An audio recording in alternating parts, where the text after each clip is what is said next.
Hey everyone, this is Chris, and you're listening to One Cross Radio, and we're back with a brand new episode. Um, what I said in the prologue of the last week's reshare still stands. It is likely that I will be having another reshared episode shortly.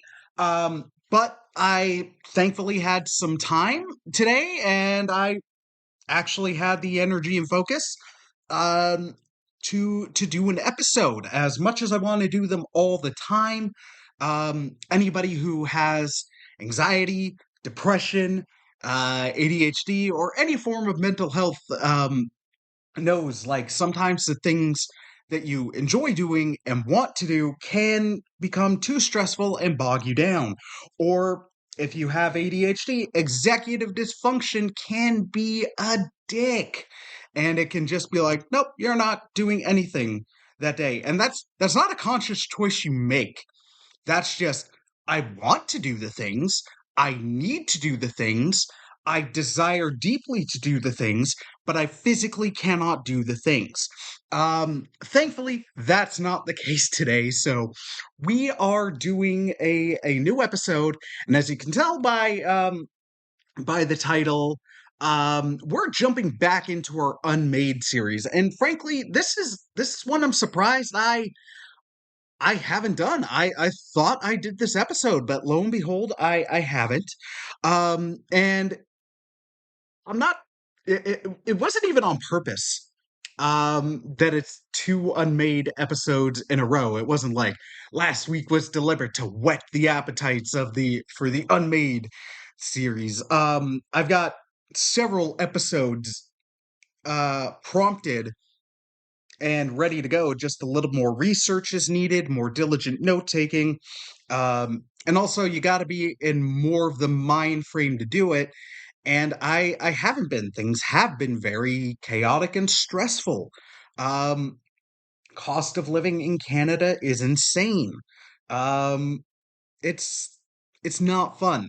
It's not fun. And starting a new job has been great, but that's also very time and energy consuming.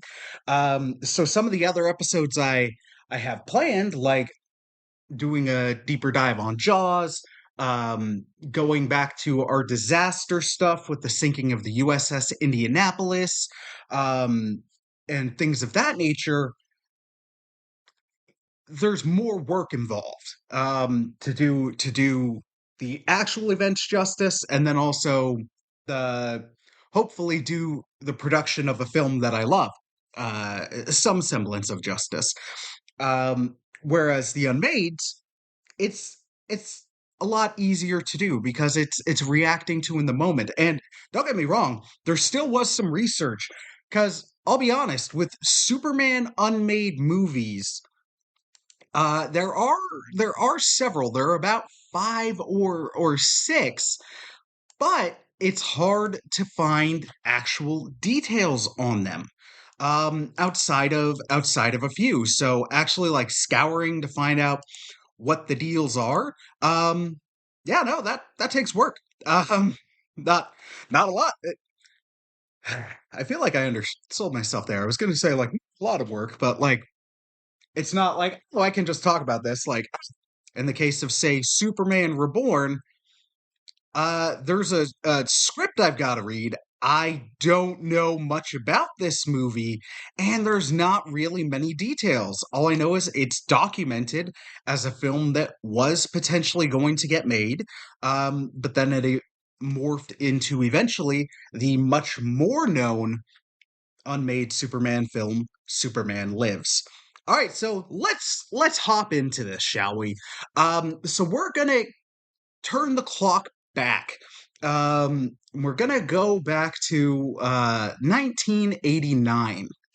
So Superman 4: The Quest for Peace, one of the worst films ever released. Not just one of the worst superhero films of all time, just a terrible film, period. Um, Released to no love and acclaim. Now, it's somehow gotten an audience later on, but it's an awful movie. Um, Canon Films had the rights at that point, and they were notorious for making things as cheap as possible. There had been cuts to the film that were quite weird in the sense of it apparently made things better, and yet they cut a lot from the film because test audiences at the time were like, oh no, we kind of like this more. Like, this is post Superman 3, the one where Richard Pryor uses a computer to control the weather, and Bizarro is kind of there, but not really. Superman 3 is awful. Like, as much as it's easy to bag on the Batman franchise of 89 through 97 with returns, I don't think, as much as I don't enjoy Batman Forever and Batman and Robin, the drop in quality from Batman Returns to Batman Forever is not the same as the drop in quality from Superman 2 to Superman 3, and then the plummet to Superman 4. Um Not saying Batman and Robin is good, but it's not it's even though it is terrible, it's not as bad as Superman 4 The Quest for Peace. So there was intended to be a Superman 5. Um, Not much is really known about it, but 45 minutes of footage that had been cut from Superman 4 The Quest for Peace was intended to be used in this film. Um, and that's kind of what's known about it. But then it didn't happen. The rights reverted back to some other gentlemen, and they were going to look at making. Uh, Sorry, give me a sec. Here, let me see if I can have any other information on Superman 4. I've got 5. I've got the links as open as much as possible so I can show the like back up the evidence or what I'm saying. So it's like, hey, I'm basing this on stuff that's documented and not me just theorizing. But no, it doesn't really give many details.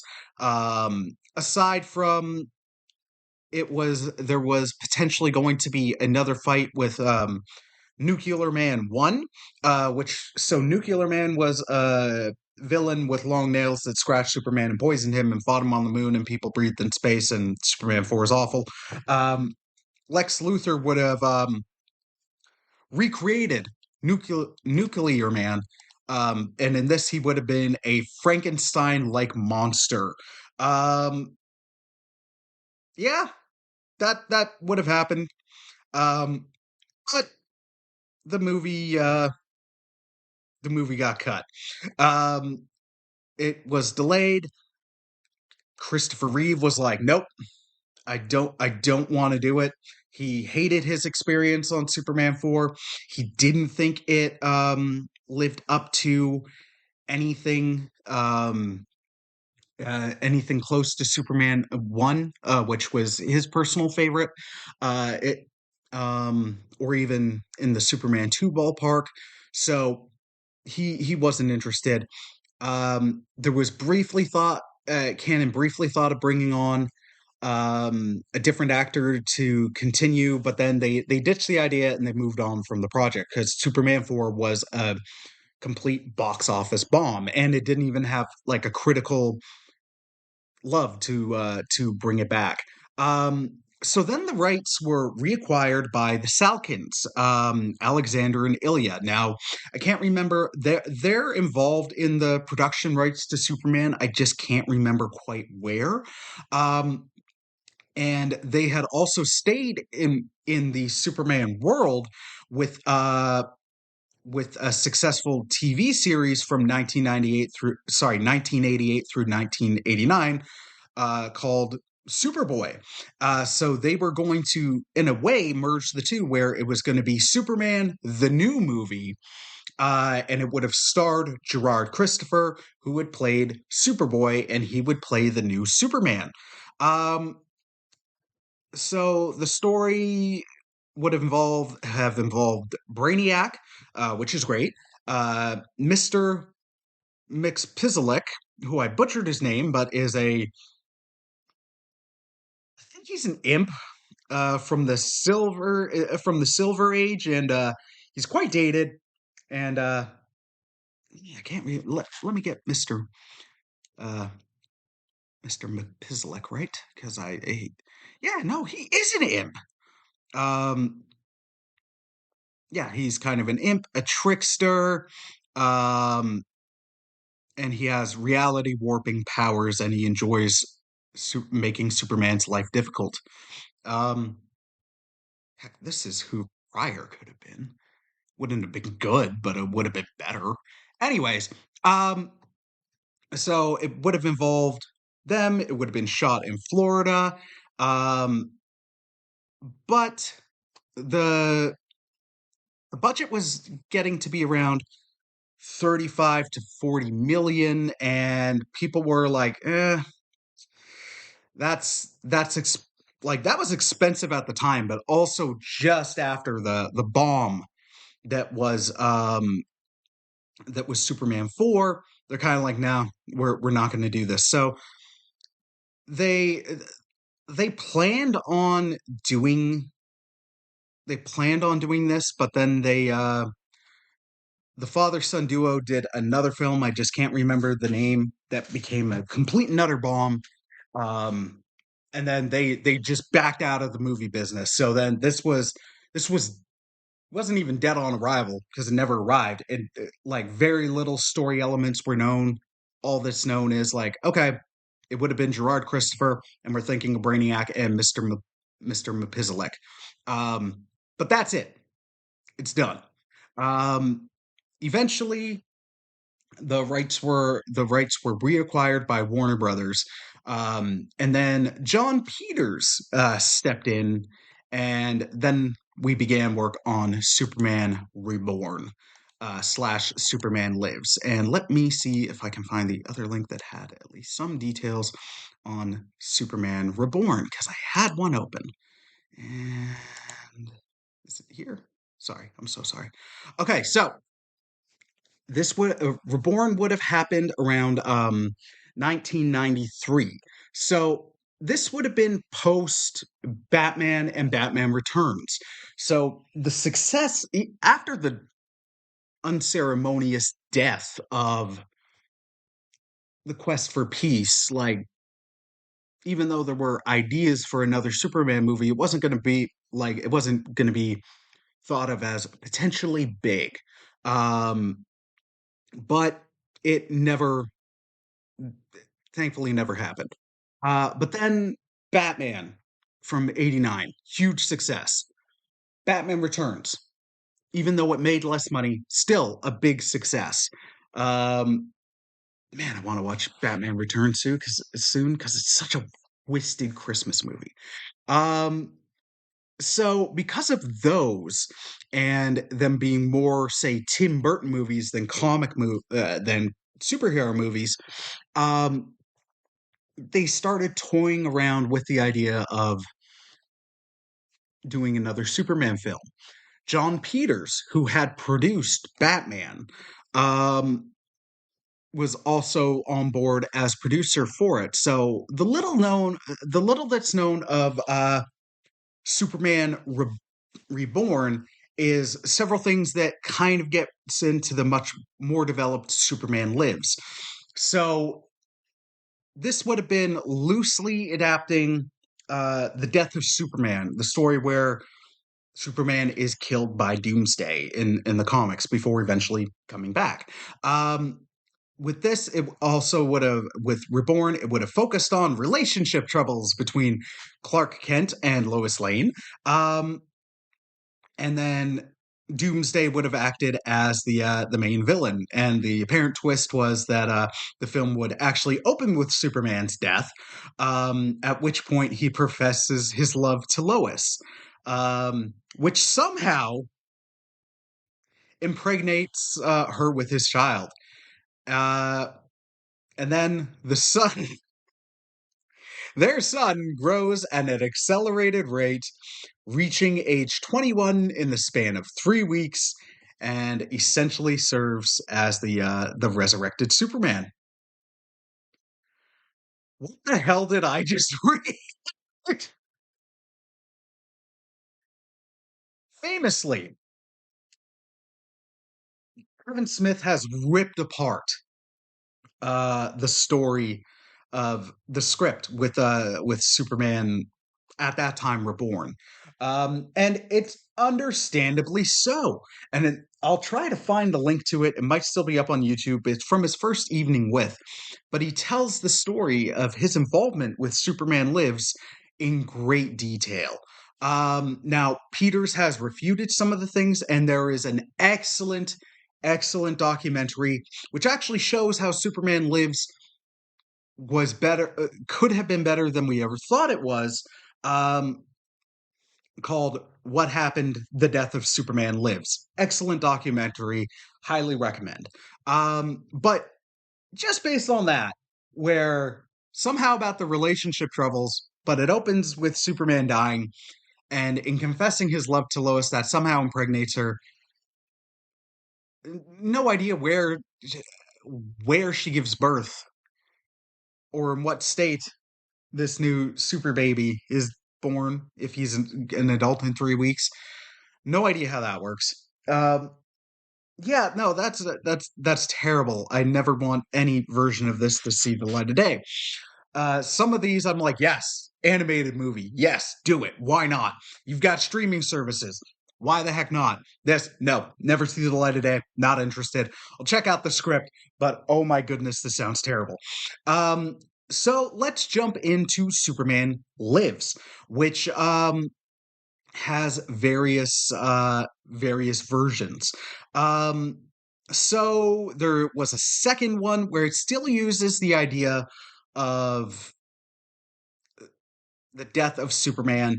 But in this case as well, Brainiac shows up.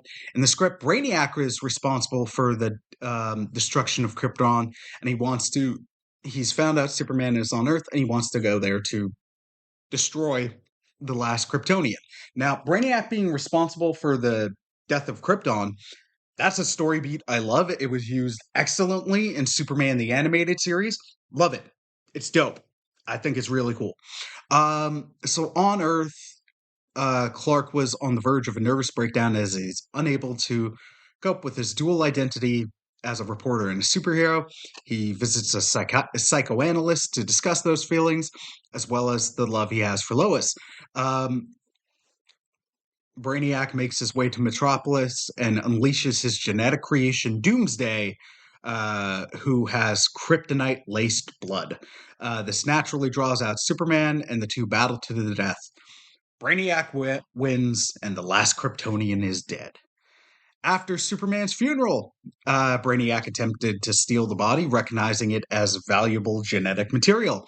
But it is thwarted by the rogue government agency Project Cadmus, who take the body first in hopes of reviving it or cloning it. During this time, Superman's spirit is shown taking a spiritual journey through the afterlife.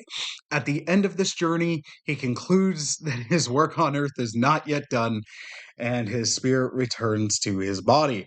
Resurrected but powerless, the Man of Steel travels to Metropolis to fight Brainiac with the aid of Cadmus.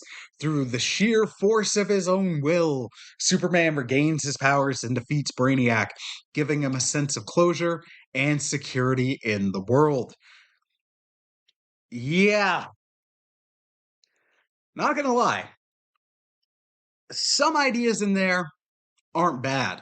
You can see how some of those ideas seemed like they were loosely leaning on some of the stuff from the comics, where Superman's body did go missing, where there had been the ideas of clones in the story proper. There were four other Supermen: Steel, the Eradicator, Superboy. Fourth one I can't remember. Uh, Sorry, I just can't. Damn it! Give me a second. I'll have to look it up. Um, which four replaced Superman? Okay, Superboy, Steel, the Red. Oh, Cyborg Superman. Yeah, sorry. I forget. I keep grouping in the Eradicator and Cyborg Superman together. That's why I keep forgetting them. Also, just the other, the other three have much more interesting names than Cyborg Superman. Anyways, Cyborg Superman was there. Not in this movie. Um, then you get to the Kevin Smith version where John Peters was very hands on. Um, some of the verdicts were Brainiac would have a robotic sidekick, apparently jive talking. Superman could not fly. He wasn't allowed to fly. Um, he Brainiac would wrestle some polar bears at the Fortress of Solitude. Um, and apparently there were guards, even though it's the Fortress of Solitude. Um, yeah, no, I'm gonna find that Kevin Smith video because it tells it brilliantly, and you can see why that version didn't get made either. So then we get to the two versions where the Burton story, and these were the ones that were going to actually be filmed. Both still use the loose adaptation of the Death of Superman story, but a departure from that is that Brainiac arrives on Earth and then he and Lex Luthor eventually merge into a single entity. In the Wesley Strix script, it was going to be Luthiac, which terrible, just terrible name, especially when you get Lexiac in the Dan Gilroy script, and then later in the Amazing Justice League Unlimited cartoon, Lexiac works so much better. Luthiac to me is dead on arrival. Thematically as well, with this movie, Burton and Strick wanted to underscore Superman's alienation from the planet by the virtue of him being a literal alien. What's known about this original version of the script? Don't really like. Um, the the Dan Gilroy script, also not too huge of a fan of, but there's more known about it. So, with that one, the story opens with a flashback to Krypton on the verge of explosion as Jor-El and Lara, Jor-El's wife, Superman's mother, are placing baby Kal-El in his rocket. Brainiac, who is responsible for the planet destruction, enters and attacks them. Jor-El manages to ignite the rocket just as he and Lara are murdered by Brainiac, and the cyborg vows to hunt down the child. I'm picturing the Man of Steel scene where, as Zod's being sent away, Michael Shannon is like, or whatever it is he screams, something like that. So then the story moves to the modern day metropolis where we see now adult Superman stop a bank robbery. That evening, he ends up meeting Lois at the Daily Planet in a scene reminiscent from the Kevin Smith draft. But in this draft, Lois doesn't know of his dual identity. During this time, it's established that Kent's identity is in danger of being exposed, so Lex Luthor may be on the verge of discovering it and revealing it to the world. Clark is considering telling Lois before this happens. Brainiac then comes to Earth and encounters Lex Luthor. The two devise a plan to destroy Superman. And then they merge into a single cyborg entity known as Lexiac, which sounds much better than Luthiac, just to hammer that home. Lexiac creates the creature Doomsday to attack Superman. Superman and Doomsday battle to the death, after which time and the very public funeral, the Man of Steel's body is transported to the Fortress of Solitude. The body is revived powerless by a mysterious Kryptonian force known only as K. Superman and K leave the fortress and trek back to Metropolis. During this time, Lexiac, which he's got all this alien tech now, and he's got Luther's resources of multinational conglomerates at his disposal. He plans to destroy Earth just as he did Krypton. He begins assembling an arsenal Uh, why did I struggle with arsenal so much there? He assembles an arsenal of nuclear warheads to be detonated on the world's top cities. He also spends a great amount of time attempting to unsuccessfully woo a grieving Lois Lane. I guess he's got more than one plan. Um, Superman returns to Metropolis and has his powers restored by Kay, which is revealed to be the remaining life essence of his deceased biological parents. Superman, with the flirtatious assistance of Lois, defeats Lexiac by destroying the Brainiac element with exactly 1 second left on the nuclear clock. The story ends with Lois in Superman's arms, where she reveals that she is pregnant with his child. This is so 90s. It's such a 90s. This is such a 90s thing, especially when you picture Nick Cage playing Superman. And I'm not even necessarily opposed to Nick Cage playing Superman. Thankfully, that excellent documentary showed how good it could have looked. And there are some really good uh development photos and artistic renderings of what some of this stuff could have looked like. Oh, I forgot about the Thanagarian snare beast in the last one, heavily involving Peters, on Superman,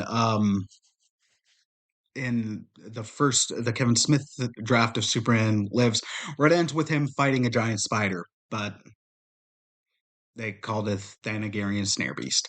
Um, yeah, you know what? Even though this is better than the other one, so much of this is just so silly. I get it.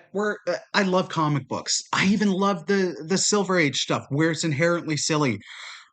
That being said, when the tone is Superman is killed and brought back to life, um, having it at the same point where and what would be excellent body horror of a cyborg forcibly implanting on a human in Lexiac. Like if you look up the Amazing Justice League Unlimited episodes where that happens, like it's flesh tearing as Brainiac like comes out in the body.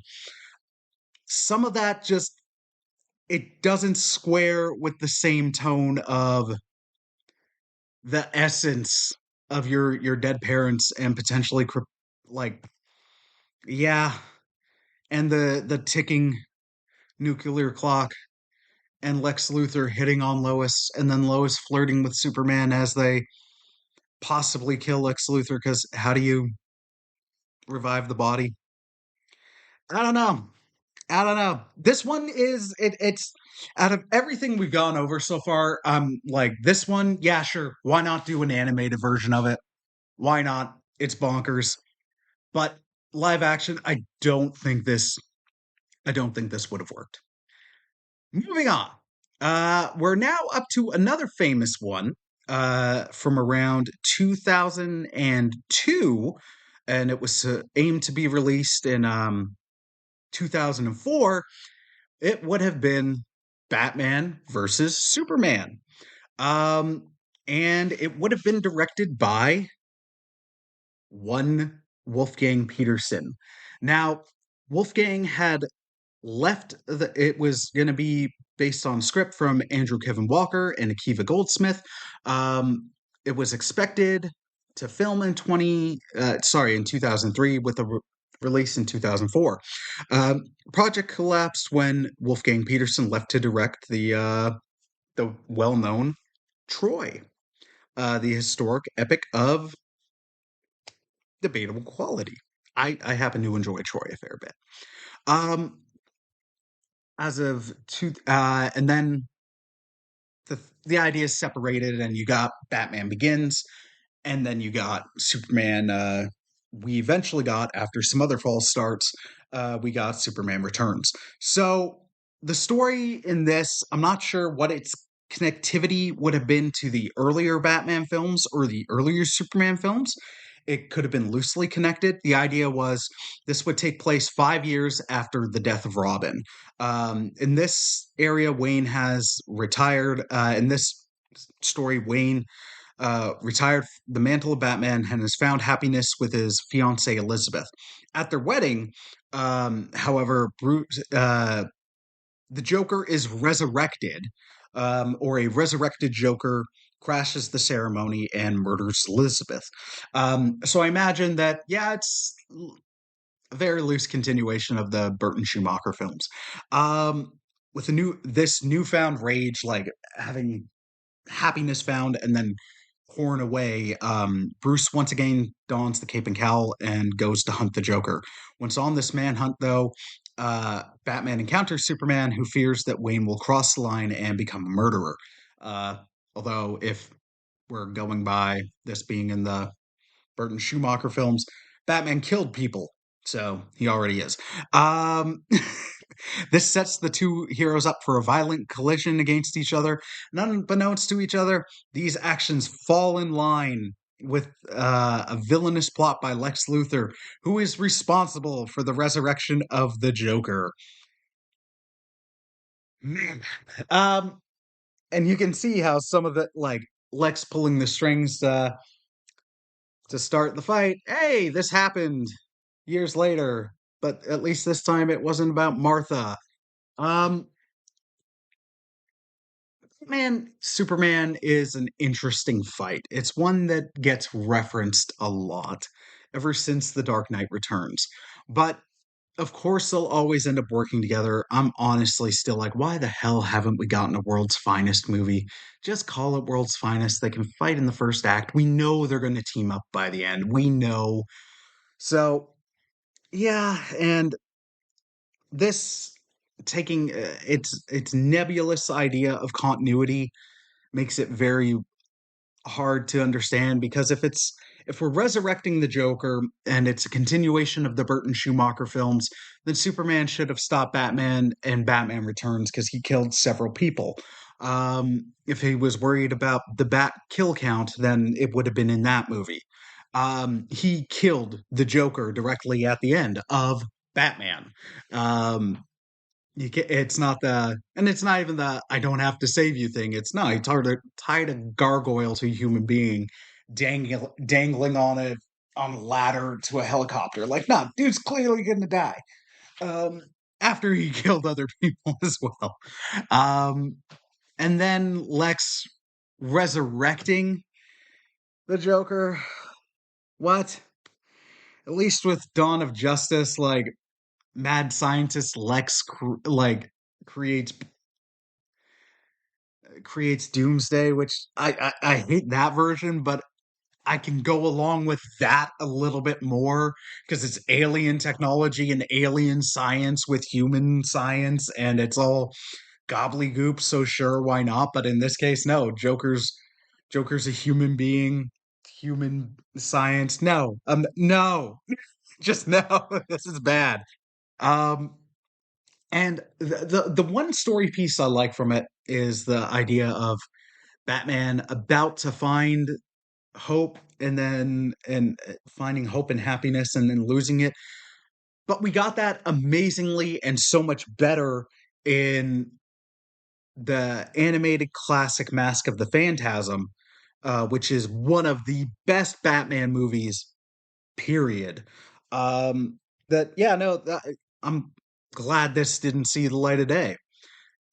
Would it be better than what we got with Dawn of Justice? Possibly, because Dawn of Justice was a humongous mess, but it doesn't mean it'd be good. So yeah. Sorry, I'm not trying to punch down so much. It's just, yeah, no, this is like, ugh. Okay. We've got one more really ugh one, and then we're gonna end on a happy one for me. At least one where I'm like, damn, that could have been dope. Um, but next we have uh the J.J. Abrams penned and potentially Brett Ratner or MCG directed Superman Flyby, um, which I'm also glad it didn't happen. Just because we'll get to the story. It it I guess it has potential, but it's also just for me just so no, especially when we look at who like Brett Ratner and Mick G for directing. I just see the worst version of this movie, which already to me like doesn't have much going for it. Now the it did have a screen test of one Henry Cavill, who I wish was still Superman. Um, and then there were also other people considered were Jude Law, Joshua Hartnett, Brendan Fraser, which man, Brendan Fraser is awesome. Okay, or and Jared Padalecki, for any Supernatural fans who he's just Superman is classically handsome, but Padalecki is too handsome.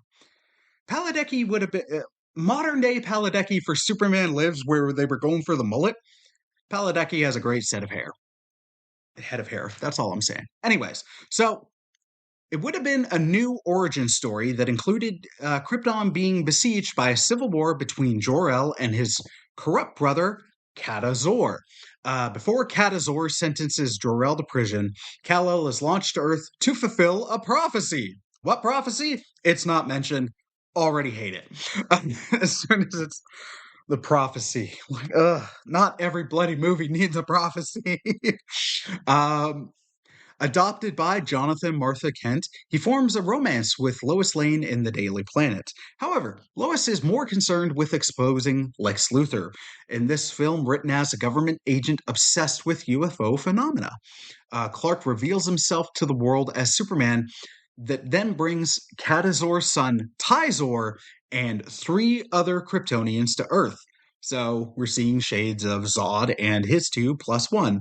Um, Superman is defeated and killed by Tyzor and the others, and then visits Jor-El, who we find out committed suicide on Krypton while in prison in Kryptonian heaven.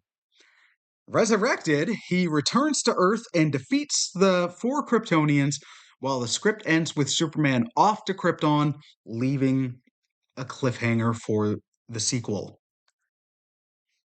There is so much I hate about this. Like, Man of Steel, we had the warring factions, so that part, why not? Why not? It's all right. It's different. It works. Krypton can be destroyed. It can be has its retcon has happened several times. My personal favorite's the Brainiac one, um, or Jor-El being the one to know, like, look, we've screwed this planet up so much, like it's done. We're on the verge, and everybody being like, no, we're not listening. Or a civil war. That's that's fine. Um, Lex as a government agent obsessed with UFO phenomena. Why not? Sure. Lex in power. Sure, that works. Um, Tyzor is a stupid name, and then we're riffing on Superman 2 with the Kryptonian group as well, a little too much for my liking. Um, Jor-El committing suicide while in Kryptonian prison. Why? Just why? Um, doesn't it, the biggest departure for me is Kryptonian heaven. Like things lost me a little bit before, but that's the part where I'm like, I'm done. I'm out. Like I'm fine with Jor-El showing up as Clippy in Man of Steel.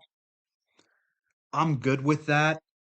They've always explained fairly well how if Superman dies, like he's not fully dead. Like his body's just in an insane state of more or less hibernation. But the full on death, the resurrection without explaining how, and Kryptonian heaven. It's just so damn silly that it doesn't square with the rest of this. If you want an example of what I'm picturing, think of like the awful Transformers 2, where Shia LaBeouf dies and ends up in robot heaven, which was just so dumb. This would just be just as dumb. um, I like the idea of Superman dipping out, though, uh, to check on Krypton. Is it there? More Kryptonians are showing up. I'm fine with that. That was actually a cool story beat for me in Superman Returns, where he's been away for 5 years because it's a direct sequel to Superman 2, not the Donner cut, the theatrical cut, because, hey, these other Kryptonians have just shown up. Maybe there are more of us out there. Um, that part is that part I like. The rest of this, though, no thank you. Just no thank you. Again, don't even want this in an animated form. Just some of it is just so bonkers that I'm like, nope, nope.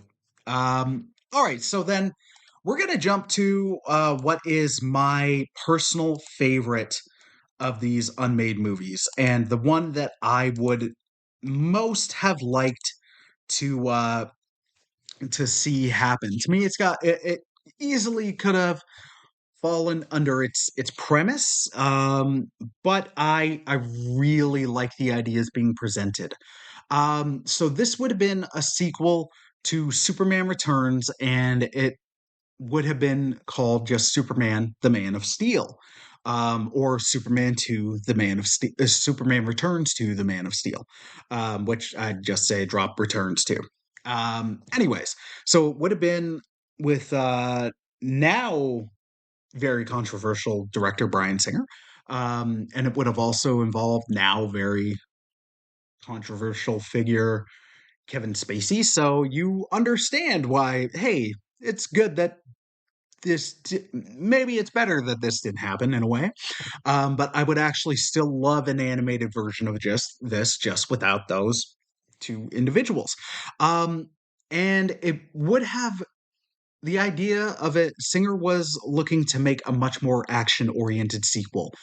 I dig Superman Returns for all its flaws. I really enjoy it still. I enjoy Ralph a lot in the role of Superman. But it's one of its biggest problems is it's a 1970s Superman film in the year 2005. That works for some people, but it doesn't work for a lot of them. It's why whenever people talk about, hey, could a Jaws remake work? You've got a second hour that's three dudes on a boat and it's ramping up tension. Can we do that now? I'm not sure. So this would have been Singer was on the record as saying this was going to be more action oriented, and he said he wanted to go Wrath of Khan on it, which is a thing that's very interesting because if you're in the Star Trek fandom, one, Wrath of Khan is like one of the best, if not the best, Trek flicks, period. But also, when you say you're going to go Wrath of Khan on something, it means you're going to like improve it vastly over what came before. Star Trek the motion picture was very long-winded, very pondering, and very, very friggin' boring. I get that some people like it, and I'm not going to rant on it too much, but Wrath of Khan was an improvement in every single way. So the idea of going Wrath of Khan on this is interesting. So now we're getting to the here's the story, at least that's the premise that's been released. So in early outlines, the story centered around the island that Lex had formed out of kryptonite um and Kryptonian crystals in Superman Returns. In the end of Superman Returns, if it's been a while since you've seen it, Lex forms an island to sell real estate on because he's all about selling landfront property.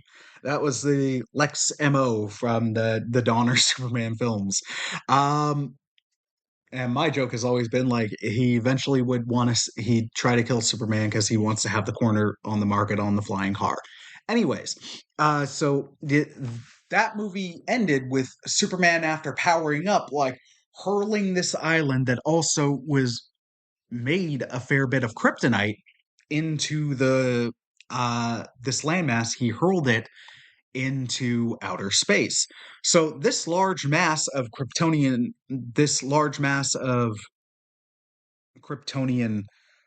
land and partial tech, because their tech's also in their crystals, continued to grow and also attracts Brainiac to the Milky Way galaxy. He first then becomes aware of Superman when one of his probes surveyed him. Now, sorry, Brainiac also became aware of Superman when one of his probes surveyed him during his 5-year trip in the Crystal spacecraft exploring the remnants of his lost homeworld. So Superman returns. It opens with him returning the to Earth in the Crystal ship, implied to be the one that he was sent to Earth in as a child. Um, and you found out like, hey, he after Superman 2, he went to find out if there were more people there. He was looking for any remnants. So super Brainiac became aware of him, but evidently didn't come into contact with him. Um, and in the brief opening action scene of the film, the bank robber who shot Superman in the eye around the middle of the first movie, which was a great scene because you see a bullet like completely compact and do nothing as it ricochets off of Superman's eyeball. We find out that that person would be John Corbin, aka Metallo, who's a cyborg. Actually, damn, is anyways. Um, yeah, and he's doing a robbery, so that could have been a cool callback and a way to involve a villain that hasn't been involved much. Okay, so it would have been cool to see. Yeah, it would have been really cool to see. Sorry, I got total brain fart there mid sentence. It would have been cool to see Metallo show up, um, especially as like a first act kind of thing. So as the film goes on, Brainiac spacecraft arrives to Earth, and then Superman greets him. Brainiac then deceives Superman by appearing to be an ordinary Kryptonian survivor like him, asking him, but starts asking him why hasn't he attempted to re-educate Earth's natives to improve their lifestyle because we're Earthlings and we suck. Superman explains that he has sworn to not interfere with the natural progress of human society, and we can think of that um, Marlon Brando voiceover from Superman Returns, where he's like, "Hey, no, you can't rule them." Um, so Superman's there to help, but not interfere with the natural progress of human society. Brainiac disagrees and begins to interact with the various nations, eventually causing wars to break out. Superman uh, inv- aids the U.S. fighter jets, in an action scene um, during some of these wars. But Superman then becomes a pariah because everybody's like, hey, Brainiac's actually helping. What have you been doing?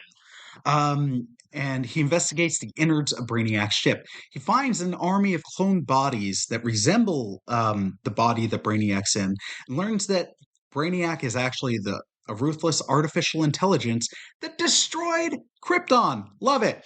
Brainiac has also chosen Superman's son, Jason White, as his genetic host. So it's going to be an improved body, causing him to rapidly age into full adulthood. And then in the end, Superman must sacrifice his son to stop the AI threat. I unapologetically love this idea. I really, really do. It combines some of my favorite elements and retcons and stuff. I've always really loved the idea of Brainiac directly destroying Krypton, or as in the animated series, he knew of it. He saw its destruction coming, but his whole thing is about learning and then moving on. Like he just gathers knowledge. Um, he's not about it's about knowing, not saving, kind of thing.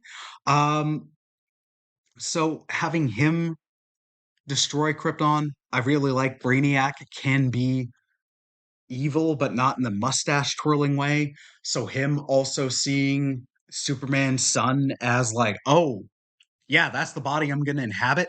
Love that idea. Absolutely love that idea.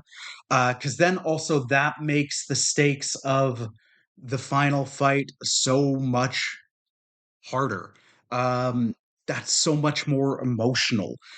What I would have loved this movie to describe is one of the things that's quite uncomfortable with Superman Returns, which is, hey, in Superman Returns, you find out Lois's son is actually Superman's kid because it carries on from Superman 2.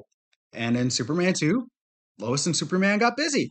But in Superman 2, they invent the superpower of Superman kissing Lois and her magically forgetting. And when they got together, Superman was also depowered. So she has a son with a man that she has no memory of having any intimate relations with. She would not be okay with that. And she was in the movie. So I hope this would have explained, like, yeah, that kiss did nothing. That kiss did nothing. I just accepted how upset you were. Like just something. Just something to retcon that very uncomfortable plot hole out of existence. Just anything. Um but also I just love that idea. Superman is often a lighter story, but he can have darker, heavier themes. And I think this could have been pulled off awesome.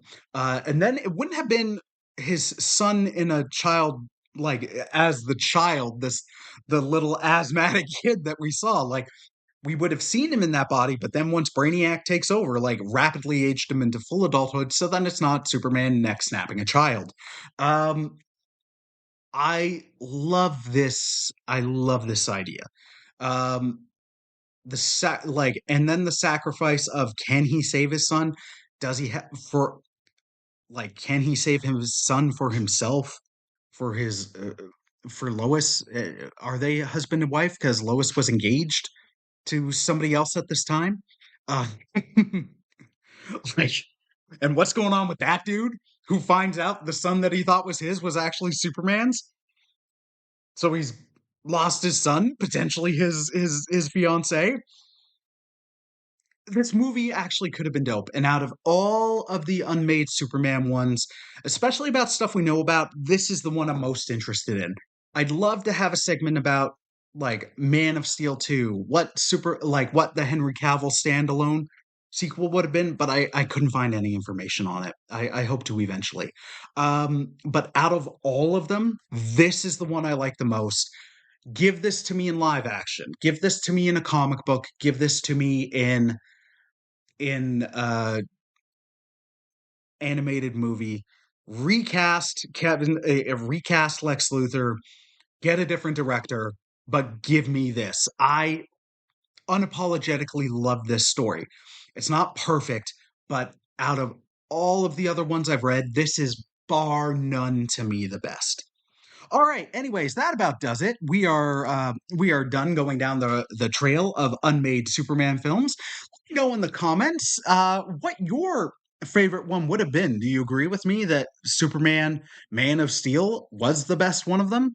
Uh, if you're able to find out details on other ones that I wasn't, please let me know. And do you think you'd want any of these to ever see the light of day somehow, be it as an animated film? Because honestly, why not? Or as a comic book, or you've got streaming services, why the heck not? Um, or should some of them never, ever, ever see the light of day and only be brought up to be made fun of?